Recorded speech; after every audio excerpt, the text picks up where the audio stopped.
Ngeliatin tuh, jadi anak saya tidur, jadi anak saya mepet ke tembok, saya di sini gitu sambil ya ngempok-ngempok dia, nunggu dia bunyi ketokan lagi, saya nengok, sampai saya duduk tuh, jadi saya ngebelakin anak saya tuh, ngebelakin anak saya duduk, saya ngeliatin ke jendela kiri kanan, siapa sih ngetok-ngetok gitu, saya bilang gitu, pas saya nengok lagi ternyata anak saya duduk melek, itu kan ada bilang mainan dicariin tuh,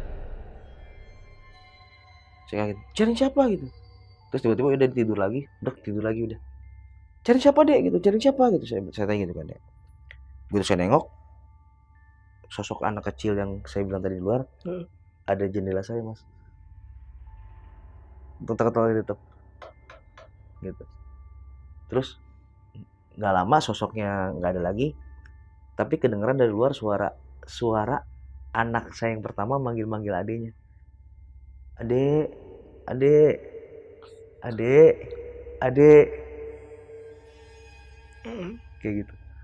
Udah buru-buru, udah tuh pokoknya setiap kejadian kayak gitu udah, saya buru-buru bawa anak saya ke kamar lagi, udah ke kamar lagi, saya keluar lagi, saya ngecek lagi, tapi nggak ada apa-apa, dan suara udah hilang.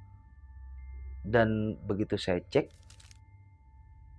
mainannya itu mas, yang saya ambil, ternyata udah di luar lagi. Mainan udah di luar lagi. Mainan yang sama yang kemarin saya temuin di bawah pohon belimbing itu.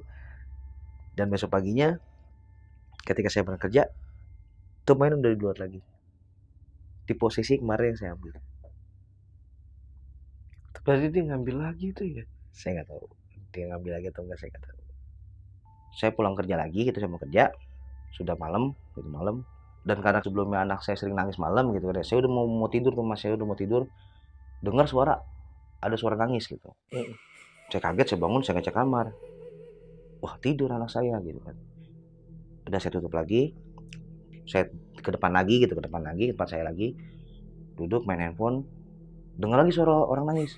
Saya kamar lagi nih, saya buka pintu kamar, saya cek, kok masih tidur gitu. Akhirnya saya tunggu itu mas depan pintu, sambil pintu saya buka saya tungguin, saya liatin aja anak saya gitu, takutnya yang ngigo apa gimana gitu kan ya. Saya tungguin, kok nggak apa-apa gitu.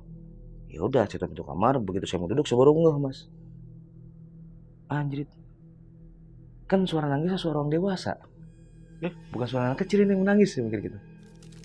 Wah udah tuh tiba-tiba jadi jendela luar tadi dengar ketukan, kayak bunyi apa sih, jendela diketuk dikit, sambil nangis, sosoknya kelihatan di sana mas, sosok perempuan, saya ngeliat sebelah mukanya sambil ngetok-ngetok jendela gini. Tapi begitu saya lihat ke kiri, saya ngeliat sosok bagian muka sebelah kanan.